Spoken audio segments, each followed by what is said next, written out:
If you like this episode, please subscribe, share with others, rate and review so we can continue to bring you great programming. This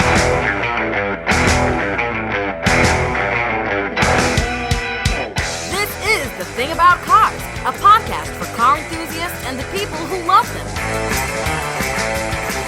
I'll restart the recording. Hello, this is The Thing About Cars. I'm one of your hosts, Mickey Desai. Around the table, we've got our standard crew and our guest, Paul d'Orleans. Paul, am I pronouncing that correctly?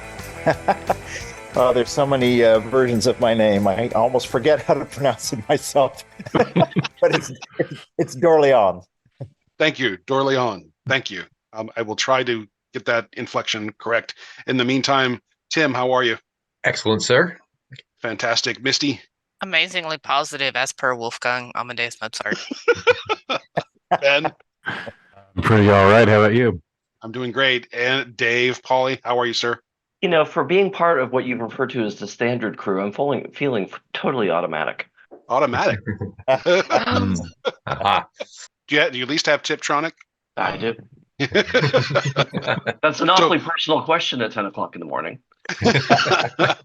Speak for yourself, Pastor. So our guest, Paul. Do you paddle? And we're off. Yeah, that's fantastic. HR Paul. on line one. HR on line one. Paul, I've been struggling on how to properly introduce you this morning. You've done a lot in both the automotive world and the motorcycling world. Is it correct to call you just an author, or what's the preferred method of introduction? Yeah, I'm an author, I'm a publisher, I'm a curator. I produce films. I'm a photographer. I wear a lot of hats. So in other words, you have the dream job of everybody here at the table today, Pretty much. or at least two of us. Well, maybe that's because I don't have a job. So is that the dream? It's a position I created for myself. So, and it just seems to have evolved naturally. That's fantastic. Being a total geek. I mean, that's really what it all comes down to. I am just a total amazing. geek about vehicles. That's fantastic.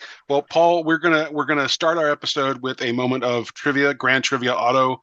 We will answer that at the end of the show, and then I'm sure we've got questions for you for our guest segment as usual. How's that? Will you stick around and help us answer these questions and whatnot? Awesome, fantastic. I got a thumbs up. Tim, take it away. Okay, established on November 11th, 1926, and stretching 2,448 miles across the United States, Route 66 is also known as the A. Nat King Cole Memorial Highway, B. Martin Milner Memorial Highway, C. Wiley Post Memorial Highway, D. the Will Rogers Memorial Highway. Whoa. Again, yes.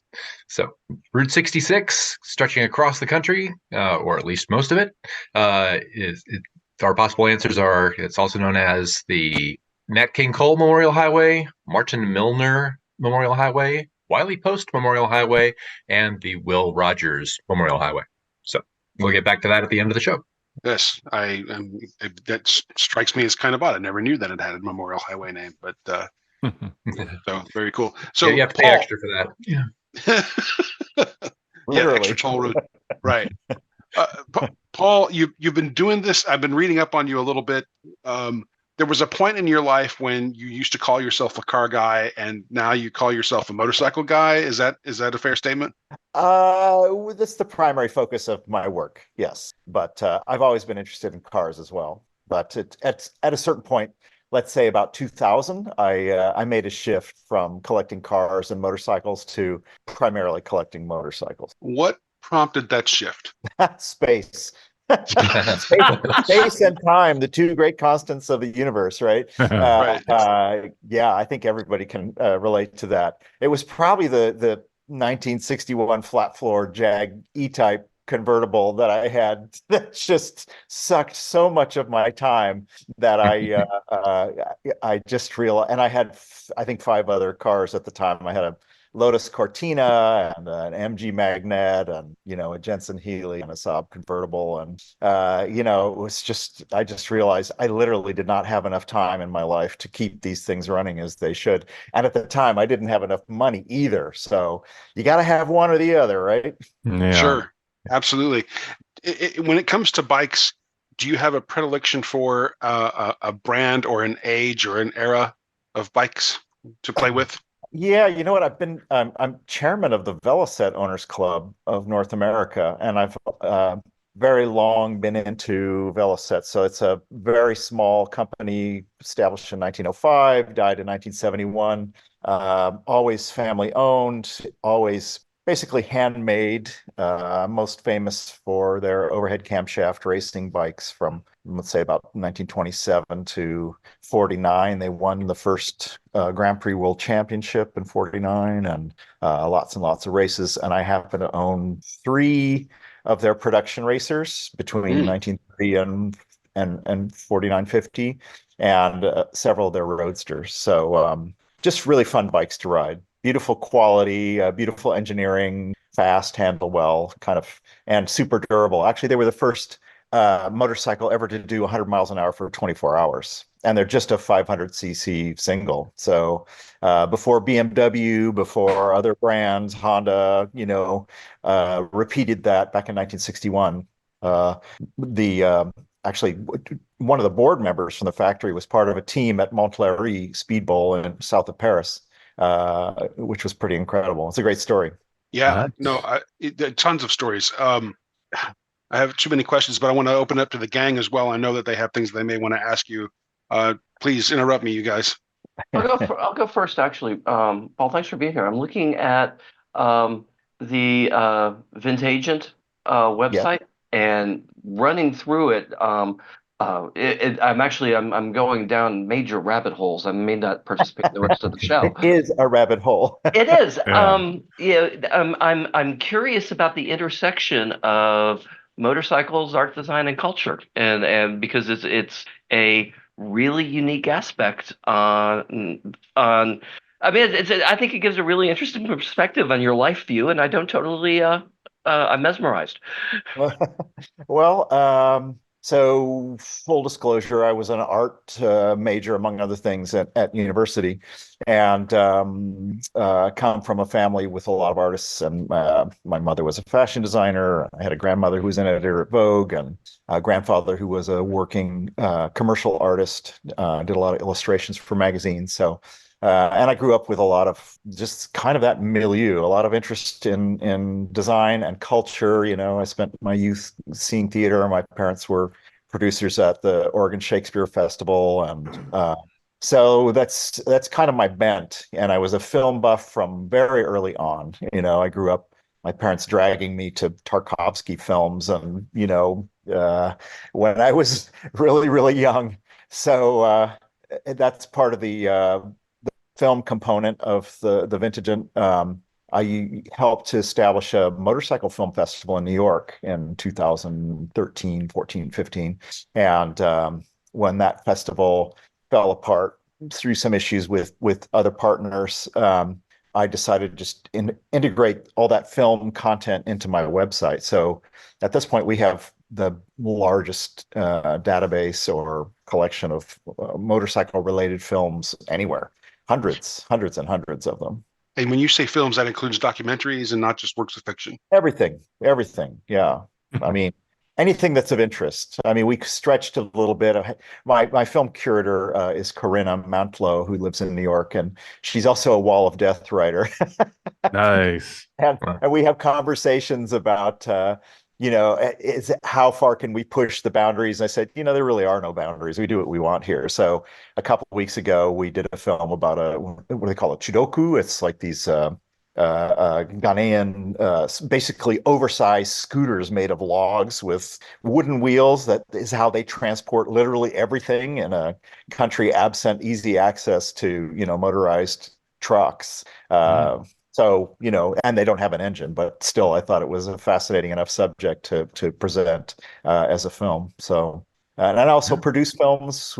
I've produced a bunch of short films on my website. I'm actually in the middle of trying to finish a feature documentary that I've been working on with a nephew, actually. His name's Brent Deal. He's done a lot of surf films, and it's about a fellow who sadly just died, who was a very successful motorcycle racer and a photographer and a filmmaker and a surfer in Santa Barbara in like the early 60s. And a very fascinating story. To go down one little rabbit hole, I met him, Richard Vincent, at a Velocet rally, and he had stuck a couple of his old racing Velocets in the back of his truck, totally rusty, clearly been sitting for half a century. But I recognized one of the bikes as something very, very special, like one of about six that were made by the Los Angeles importer of Velocets. And he had modified the cylinder head for a downdraft carburetor, huge downdraft carburetor. And it became the basis of a production racer that Velocet made afterwards called the Thruxton. But those were introduced in 65. He was making these engines in 63, sent one to the factory just to show them, what he was up to. And they were incredibly fast. And I think Richard was timed at 115 miles an hour at Ascot flat track in LA, which is ridiculously fast. That's like contemporary motorcycle fast. Yeah, no kidding. So I saw this bike in his truck and I said, I know exactly what that bike is. And clearly you haven't ridden it in a long time, and I have no idea who you are, because everybody who rode these bikes became famous, because he wouldn't make them for someone unless they were successful. And he said, well, that's a long story. So I literally followed him home. He lived in Oregon, and he presented me with a stack of his photographs from the early 60s. And I said, oh my God, do you want to be famous? And he said, well, it wouldn't be so bad. I wouldn't mind if my work was better known. And so I made a short film called The Ended Summer with my friend David Martinez, and I presented his photographs, his motorcycles, his films at a festival called Wheels and Waves in France, in Biarritz. And also I created an event in Cayucos, California, also called Wheels and Waves, in collaboration with those guys. And now we're working on a feature doc. Pretty interesting story. He got drafted in 67 and got badly wounded in Vietnam, and then decamped to Oregon when he came back, and bought 2,700 acres of clear-cut land, and over the next 50 years, created something like a parkland, and healed himself while he healed this piece of property. It's actually a pretty amazing story. Yeah. Paul, can you tell us a little bit about your own personal motorcycle collection? Yeah, I've got, I think I mentioned I have those 3 racing Velocets. I have 2 other Roadster Velocets. I have an MZ, which is a East German 2-stroke, an ISDT bike, an Enduro that was owned by Werner Solevsky, who was a 6-time ISDT champion. That's the only 2-stroke I have. I have a Bruff Superior 1150, which is, it's not the bike, but it's the same year and model as a bike I rode across the United States with my wife Susan on the back in 2014 in the Cannonball cross country endurance rally. And I would say that it's the only 1933 vehicle of just about any type, short of a Duesenberg or maybe a Mercedes, that the two of us could cruise at 65 to 70 all day long across 3,600 miles. That's impressive. Yeah. Ben had a visceral reaction there. You okay, Ben? Yeah, well, those Bruffs, for the unfamiliar, they were kind of regarded as the Rolls Royce of motorcycles. Oh, okay. Do you need a moment, Ben? I did the Cannonball twice on Bruff Superiors, actually. I used the 1150 in 2014, and then in 2018, I rode a 1925 SS100, which was kind of a dream, to take basically a $500,000 motorcycle across the Rockies. A bike that was so legendary. I mean, I guess it would be the equivalent of, I don't know, taking a 25 Silver Ghost across the Rockies, when you started on the East Coast. It was pretty amazing. So I have a question related to the logistics of doing that kind of a run. The event organizers have to buy insurance for those kinds of things, right? That's one question I never asked. I mean, I'm sure yes, you would have to. I had to buy event insurance anytime I organized an event, so I know they did too. But everyone is required to have their own. So yeah, I mean, and this is completely off topic here, but I've thought about trying to organize some sort of cornball run here in Atlanta or across Georgia, and the only thing that stops me is the prospect of needing insurance to make that legal and safe for everybody. And you can't make it legal and safe for everybody. Yeah, right. You're on public roads, and and even the insurance companies know that. So I think it'd be worth talking with an agent about it, because I found that event insurance is actually not that expensive, because Really? you're not racing. So if you're just doing a road rally, it's not so different than everybody just driving their own vehicles on a. True. right. True. So it's a time, speed, distance rally, right? Is that the type of format that you use? Paul, is that for me or for Paul? Yeah. The Yes. cannonball is that so much at time speed, but you have to end up at the destination for every day within an allotted time period. So you leave Right. within Mhm. 15 minutes of your class, and there are usually about 25 other riders in your class, and you need to arrive at the end of the day after 250 miles on back roads using a roll chart, a rally roll chart. Mhm. So you know where you're going, but you don't know how you're going to get there. And there are usually hidden checkpoints along the way to make sure you're on the route. And And so it's a proper rally. nice. Yeah, and you're at your what mandated speed is obviously less than what the speed limits are for that area, right? Yeah, I think they do have some recommendations, basically, that you need to be doing at least have a vehicle that's capable of cruising at 40 miles an hour. I think that's kind of their stated minimum speed, cruising speed, because a lot of the bikes are, let's say the overall winner last year was a 1911 Indian single. Oh, wow. Yeah. I don't think that bike will Nice. do a whole lot more than 45 miles an hour. So, and apparently he just never stopped during the day. I mean, he just blew through every stoplight and stop sign. Not that there are that many on the route, but he had folks kind of blocking the way for him who were kind of on his team, who were other cannonball riders. So when they came to an intersection, they would simply block it so he could just carry on through, and he won. Wow. That's good teamwork. That's it. Yeah. Yeah, I have to say the closest I've ever come to that is poker runs, and I've Yeah. done a number of those. But I think the last one that I participated in was actually a memorial poker run, and it was probably the only time in history that you would ever see Harley Davidsons in front of Ebenezer Baptist Church in Atlanta. Oh, come on. No, it was actually a very close family friend of ours who was press secretary for Mrs. King at the time, and he was also when he tragically passed away in a motorcycle accident. But Oh, at the time, he was working with ABATE, which is American Bikers Aiming Towards Education. right. And so this was a once in a lifetime history making event where the ushers on the left side of the church were six nice young black men in three-piece suits looking super, super sharp.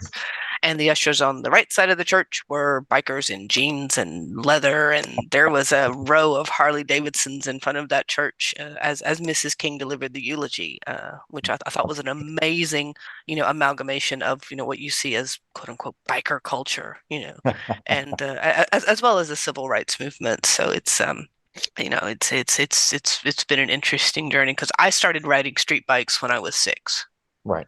and I got my 6. first dirt bike.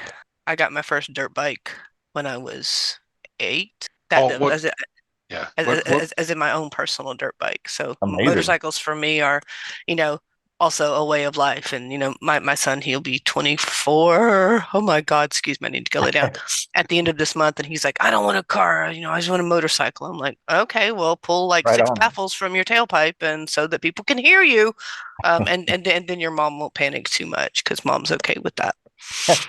Well, there's actually one of the big projects I've been working on for I guess since about 2009 is around civil rights and motorcycles. I attended a museum exhibit at the Museum of the African American Diaspora in LA at UCLA campus. It was called Black Chrome, and it was about Black motorcycle culture. But there was a photograph in there of a guy named Benny Hardy, and the text below said Benny Hardy built the 2 choppers for Easy Rider. And I read that and the top of my head blew off. I'm like, what? Wait, a black guy built the bikes for Easy Rider? I don't know the story. And so I began to dig in, and I published something on the Vintagent, and someone got back to me, says, no, the guy you really want to talk to, Ben Hardy was already dead at that point, is a guy named Cliff Voss, and he's living on a boat in Panama, and here's his information. So I reached out to Cliff, and it was kind of like talking to Zelig or something. He was this person who had so many stories that were almost inconceivable. That he was a filmmaker and a reporter, and had been a civil rights worker for the SNCC in the early 60s. He was a staff photographer there. He had taken his chopper to Arkansas in 1963. Wow. Hello, Harley Davidson chopper with a black man on it in Arkansas, registering people to vote. And his stories were absolutely outrageous. And he had come back to LA in, I guess, 65, and begun working for KRLA, a radio station. And he interviewed Peter Fonda in about 60, I guess it would have been 68. And Peter said he was working on a motorcycle Western with Dennis Hopper. And they started talking about bikes, and Cliff invited some to his house, and they immediately forged a pact. And Cliff gave the film its name, Easy Rider, because he had a poster on his wall that a girlfriend had given him of Mae West from the film She Done Him Wrong, and she had done like punk rock style or hostage taker style. Where has my Easy Rider gone? In different letters at the bottom of the poster. And Cliff provided his own experience as a chopper rider in the South. And he said, one thing that happened to be there is I was riding through Alabama with this girl, Iris Greenberg, on the back, who was white, and some guys in a pickup truck turned around and started chasing us and were shooting at us. And that became the end of Easy Rider. And all this sounds remarkable and unbelievable, but I was actually able to document everything. I went to the Schomburg Center, which is a part of the New York Public Library in Harlem, and found Iris Greenberg's papers. They had collected them, and there was a police report from 1964 talking about that incident where the truck had turned around and shot at them. And everything just kind of fell into place. Like, my God, this guy is telling the truth, and he's just this lost, but very important figure in history. And so I've spent the last, I guess, 14 years, documenting his story and collecting information with the view of putting it together as a book and ultimately as a film, because his story's amazing. So, well, hello, take my money. I just say, Right? Please, Right? please. the show is fascinating. In the last 4 minutes, I've opened up 35 tabs based on what you've said. Gentle listener at home, please try to keep up. Yes. Yes. I just find it so fascinating because I think, like I say, growing up, because I grew up in the hills of Northeast Georgia. I mean, I literally lived two streets down from a Grand Dragon of the we're not going to say that out loud. Yeah. But then on the other hand, I had family friends, the march in Forsyth County in '87. My parents were there as part of the crew. I was present as a 12-year-old at the first celebration of Dr. King's birthday in Atlanta.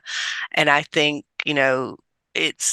it's such an untold story. I grew up on motorcycles and dirt bikes and doing Easter egg hunts. The adults would go out on dirt bikes in national forest. So for me, motorcycles are, just as important as cars.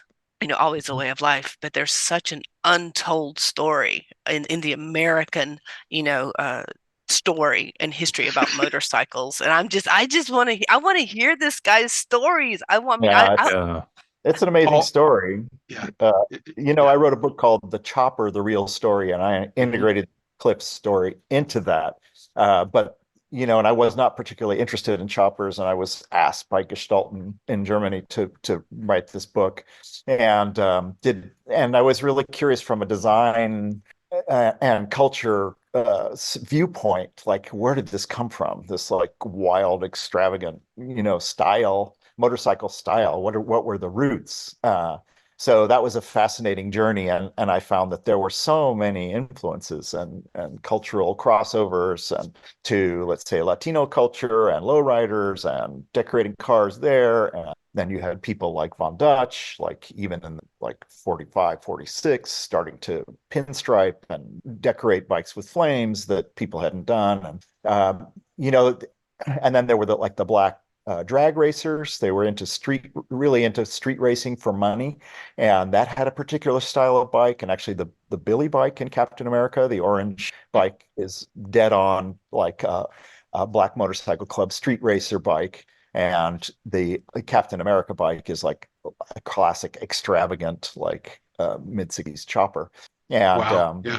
so there's just so many. I mean, you asked about design and style and things like that earlier. And it's like, I just find that, I'm sure it's the same for cars. It's like once you start examining a subject, it's just a hologram of everything. You can break it down into pieces, but still you get everything. You get politics, you get industrial competition or design, and you get cultural threads, and you get aesthetic threads, and you can kind of take any story anywhere. And that's instead of Paul Klee, the artist's axiom, let a line take you for a walk, or take a line for a walk to make a drawing.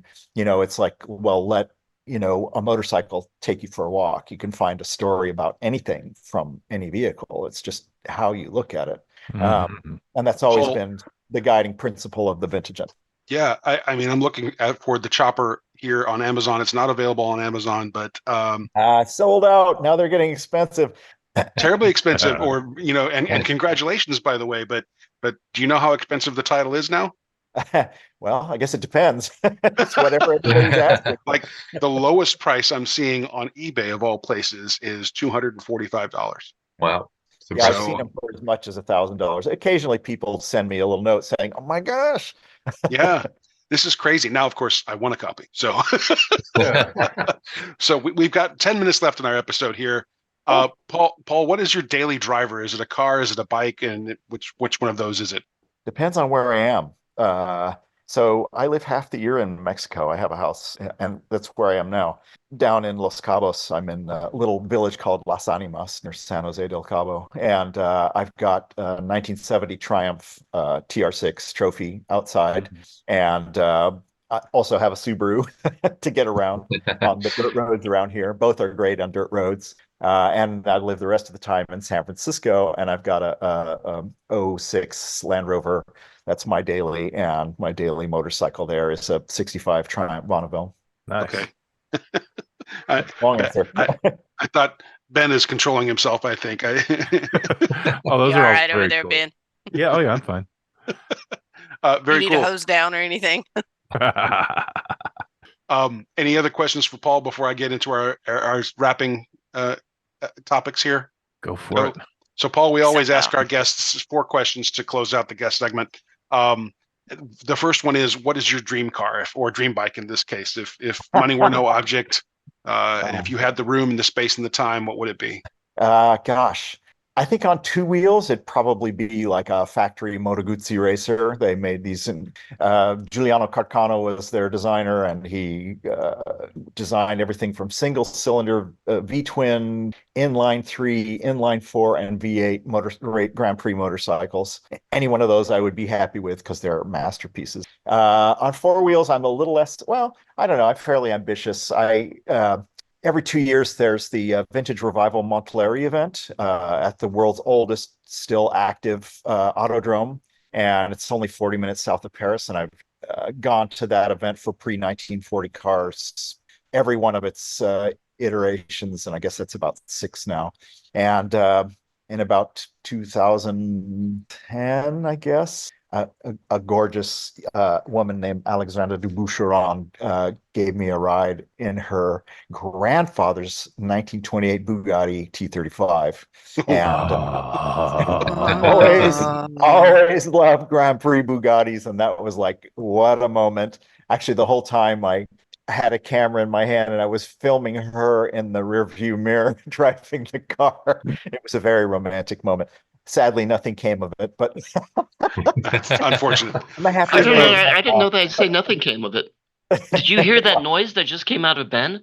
I contributed, man. Yeah, it was like, Mickey, when we edit this, you really should add a bow chicka wow wow to the back of it. brown chicken, brown cow. Let me see. Let me see what I can do. my. We might hit over here. If we run out of time, I'll send out a fresh link and we'll wrap the whole thing on the second. I'm just too cheap to buy Zoom at this point. Second question, Paul, where's your next road trip going to be? Ooh, next road trip. Good question. I am going to be driving back. I'm going. Okay, every year in Las Vegas, there's a huge vintage motorcycle auction put on by Mecum Auctions, and I've either done color commentary or TV for it since 2009. And used to be NBCSN, and now it's Motor Trend covers it. So I'll be doing 2 days of live TV commentary on the motorcycles that are coming across the auction block, and it's about 500 a day or 250, 300 a day. It's a big job. And anyway, after that, I'm driving back to Los Cabos. I have a Ford Transit, and I'm taking a bike with me because I don't have enough down here. And I'll be driving solo, and it's a beautiful, beautiful drive. It's 1,500 miles from San Francisco. It takes about 4 or 5 days. Right. Okay, so third question. What's the most fascinating thing you've seen in someone's garage or on the road? Oh my gosh. We might have answered that with the Bugatti. I think so. Yeah, but people are familiar with that. I've seen some stuff that no one's ever seen. Let's say all the factory NSU Streamliner racers in the basement of the Audi Museum in Neckarsulm, German. They were just sitting there almost leaning against the walls because NSU is the redheaded stepchild of Audi. You know, they only bought it in 1962, and it's not part of the original group DKW, Wanderer, Audi that created the four rings of the auto union. And so they have the whole collection of these incredible, like the first motorcycle to do 200 miles an hour was an NSU Streamliner in the 51. And it was just sitting there. It's got a supercharged, a 4-cylinder engine, double overhead cam, incredible. And no one had seen this thing for decades and decades because it'd just been sitting in this basement. Wow. I think that qualifies. Yeah, That does qualify.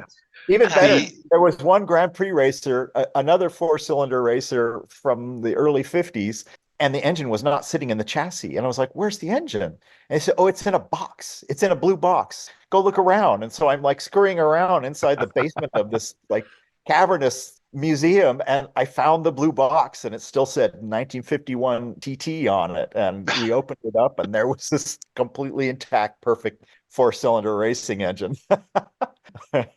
Beautiful. Hilarious. Just laying around.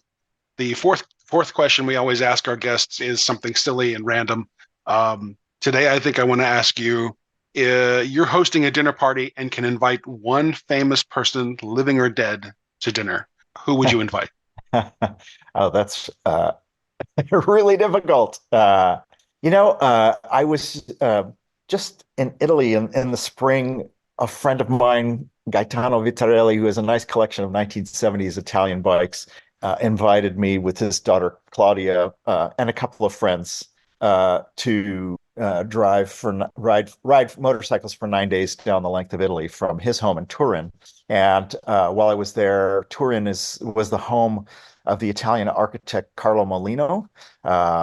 And he also, car people would remember him because he also designed the Bisularo, which was the twin torpedo-bodied racer from the early 50s that actually ran in Le Mans, and with him as one of the drivers. And fascinating guy who designed like the Turin Opera House and lots of other incredible buildings. He designed race cars. He was a pilot, and at the end of his life, he never published these photos, but he took erotic photos of women that he knew in an apartment that he never lived in, but decorated meticulously with using Polaroids.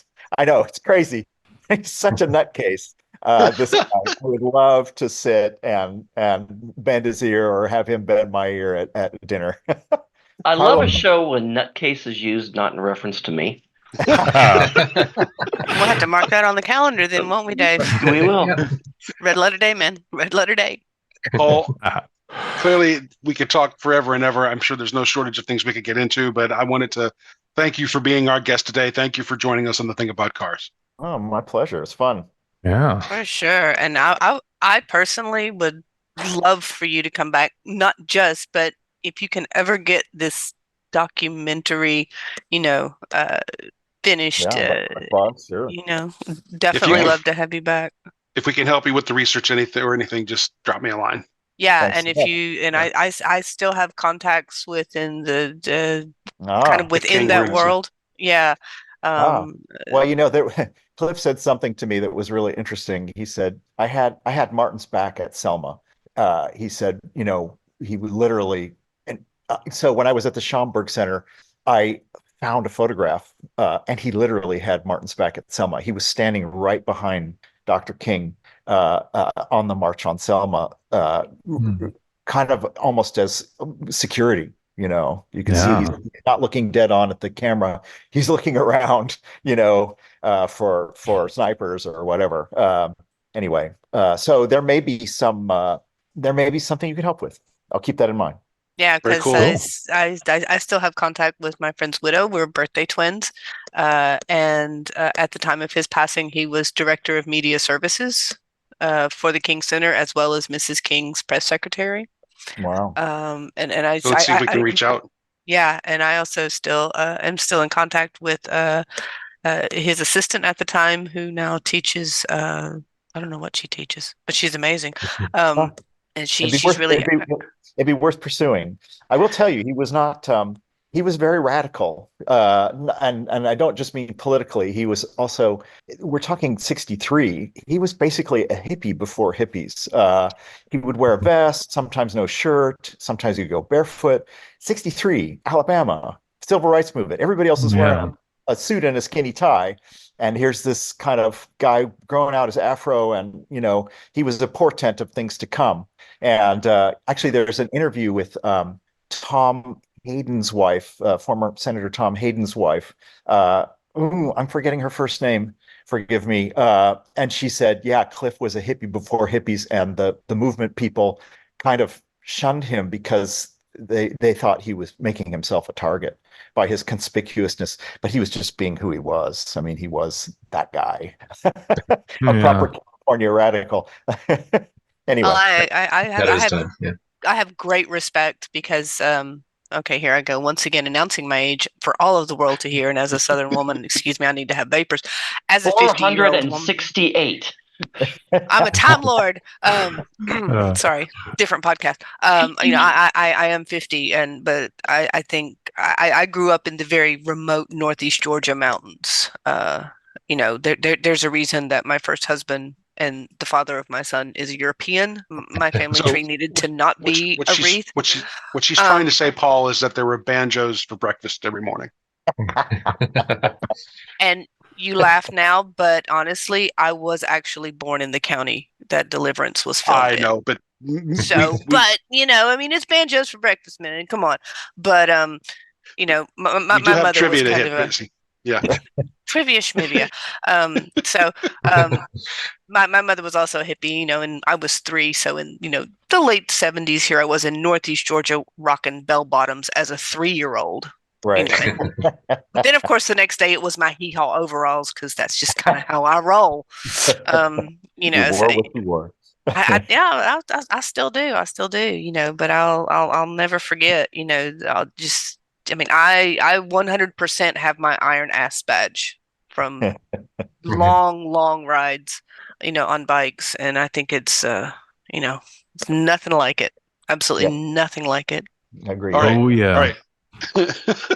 Ben's like, yep. Yeah. Well, I'm planning Oh, a yeah. cross country ride for this summer, so Right. Are we, Ben's are, got are to we be in. going to have, From where to where? well, from here in Georgia to Central Oregon, the BMW Club is having its national rally in Redmond this year, Oh, and so I'm going to probably ride out to that. fantastic. Sweet. Yeah. Beautiful If you're country. there, I'll buy you a beer. I actually won't be so far this I was summer. going to say, Ben, specify that because you just announced it to the entire audience. Yeah, you did. Well, I'll come there for a beer. Yeah, you might have to buy beer for all 12 of them. Well, actually, the Velocet Owners Club does a week-long 1,000-mile ride every summer and has for over 40 years.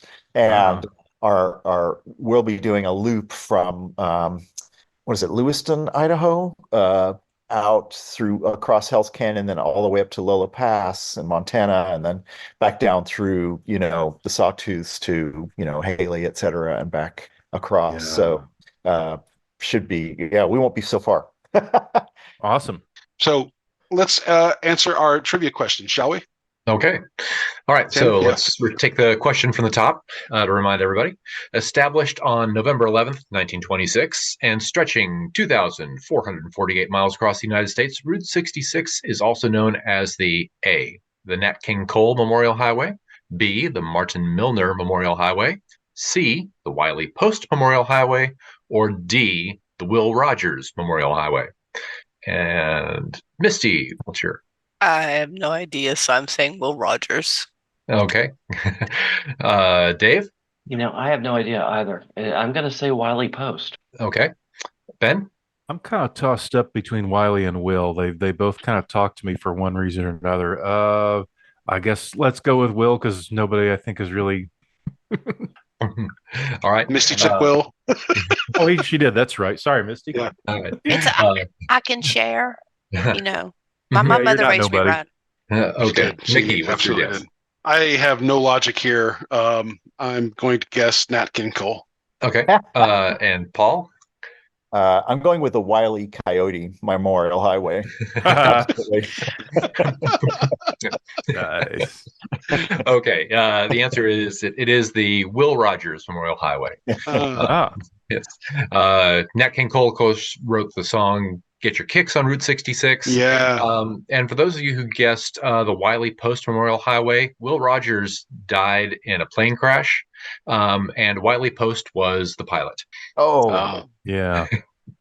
Yes. Got it. So now we know the Route 66 has an alternate name. Yes.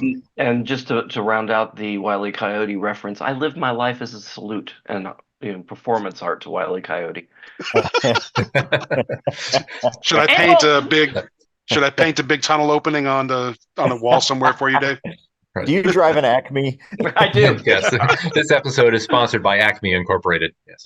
Right on. So again, Paul, thank you for being our guest today. We really, really appreciate it, and hope our paths get cross again for any reason. And in the meantime, if a listener has a guest request or an idea for the show, please contact us via the website. That's nonprofits. No, that's not the website. It's thethingaboutcars.com. Dave is dying over here. I do another podcast, Paul, so these which Dave has been on many times. So it's thethingaboutcars.com, which is where you should find us. And in the meantime, stay safe, everybody. Stay safe and warm. And we'll see you with another episode in roughly a week. Take care.